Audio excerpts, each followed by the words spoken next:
টিচারদের ভিতরে টিচার শিক্ষক প্রতিনিধি আছে।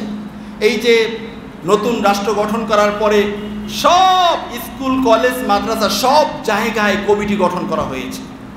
এই কমিটির ভিতরে এলাকার নেতারা গিয়ে ঢুকতে চায়, আর স্কুল কলেজ মাদ্রাসার টিচার যারা আছে তারাও চায় আমি যেন শিক্ষক প্রতিনিধি হতে পারি। এইটা হওয়ার জন্য মিথ্যা লাগলে মিথ্যা বলে, টাকা পয়সা দেওয়া লাগলে টাকা পয়সা দেয়, যত ক্ষমতার ধারস্থ হতে হয় তাও হয়। ঠিক কিনা বলে? কি লাভ? কি লাভ? আমি যদি শিক্ষক প্রতিনিধি হই আমার লাভটা কি? কয়েকদিন আগে পত্রিকায় আসতে দেখছি সবাই কলেজের গভর্নিং বডির সদস্য হতে চায়। ওখানে কি মধু, ওখানে কি মধু, পত্রিকার হেডিং। এই কারণে যেহেতু কথাটা উঠেই আসছে, এখানে আমাদের মনের তামান্নাটা আমরা বলি, আল্লাহ কবুল করার মালিক। ঠিক কিনা বলে? সরকার পর্যন্ত পৌঁছবে কিনা জানি না। এই বাংলাদেশ, সোনার বাংলাদেশ, স্বাধীন বাংলাদেশে প্রত্যেকটা শিক্ষা প্রতিষ্ঠানের কমিটির মাঝে সব সরকারি লোক আনা দরকার। ঠিক কিনা বলে? এবং হতে পারে সেটা এই প্রতিষ্ঠানের কমিটির ভিতরে আরেক প্রতিষ্ঠানের টিচার, ওই প্রতিষ্ঠানের প্রিন্সিপাল, ওখানের উপাধ্যক্ষ, ওখানে সহকারী অধ্যাপক, ওখানে অ্যাসিস্ট্যান্ট প্রফেসর, এদেরকে এনে পার্শ্ববর্তী প্রতিষ্ঠানের কমিটির ভিতরে ঢোকানো হোক। এখন এমন ব্যক্তিকে আনা হয় যেই ব্যক্তি শিক্ষার সহ জানে না, সে শিক্ষকদের সাথে খারাপ আচরণ করে, ছাত্রদের সাথে খারাপ আচরণ করে।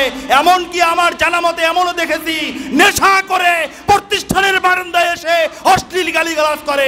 তাদের মাধ্যমে সন্তানরা কি শিখবে? ঠিক কিনা বলে? এই জন্য এই সমস্ত কমিটিকে আমরা ধিক্কার জানাই। এই সমস্ত কমিটি দিয়ে সোনার বাংলাদেশে শিক্ষা ব্যবস্থার উন্নতি হবে না। এই জন্য সোনার বাংলাদেশের শিক্ষা ব্যবস্থার আমূল পরিবর্তন আনতে হবে।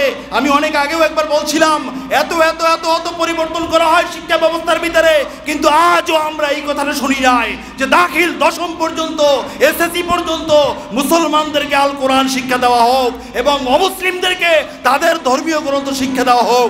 এই প্রস্তাবটা আজও পর্যন্ত কোনো শিক্ষা নৈতিকবিদ কেউ করে নাই। ঠিক কিনা বলে? কিসের শিক্ষার উন্নতি করতে চান? এই শিক্ষার উন্নতি হবে না। আল্লাহ তাআলা জাহিলিয়াতের জামানাকে কোরআন দিয়ে নুরানি যুগ বানিয়েছেন, আর এখন কোরআন বাদ দিয়ে সব তন্ত্র মন্ত্র, ডারউইনের মতবাদ, মানব রচিত আইন কানুন দিয়ে শিক্ষা ব্যবস্থাটাকে ভূতের আখড়া বানিয়েছেন। শিক্ষা ব্যবস্থার উন্নতি হবে না।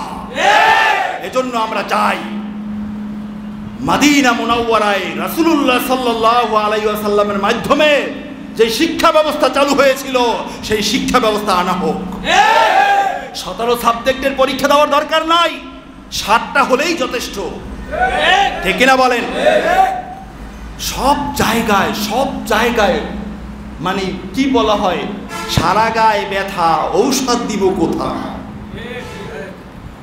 কি খাইয়া খাইয়া বড় বড় নেতা বড় বড় চেয়ারে যে বসে আল্লাহই ভালো জানে। কত হিসাব নিকাশের শেষ নাই। হিসাব করতে করতে করতে করতে এসির ভিতরেও টাক মাথা ঘামাই ঘাম পড়ে কাগজের উপরে। ওনরা জাতি নিয়ে ভাবে, জাতি বড় দুঃখের বিষয়। একটা সেক্টর আপনি পাবেন না যেই সেক্টরটা ইসলামী হুকুমত না থাকুক, আমরা মানুষ তো, যেই সেক্টরটা দুর্নীতি মুক্ত আছে। আর এই দুর্নীতি মুক্ত করতে হলে আমি বলছিলাম কোরআনের কোনো আইন দরকার নাই, একটা আইন, চোরের হাত কাটার আইন বাস্তবায়ন হোক। ইনশাআল্লাহ সোনার বাংলাদেশ পারলে সৎ সাহস থাকলে করেন। চোর আসছে এই কথাটা শুনলে চোরেরই কষ্ট লাগে। হাঁস চোরের মাথায় পশম লাগানো, এটা শুনলে হাঁস চোরেই মাথায় হাত দেয়। এত ভয় কেন? ওই বেটা ঠিকই লাগছে, ওখানে কি মধু আছে? আরে দাদু ভাই, আপনি কেন আইন পাশ করতে পারেন না? আপনার ভিতরে কি আছে?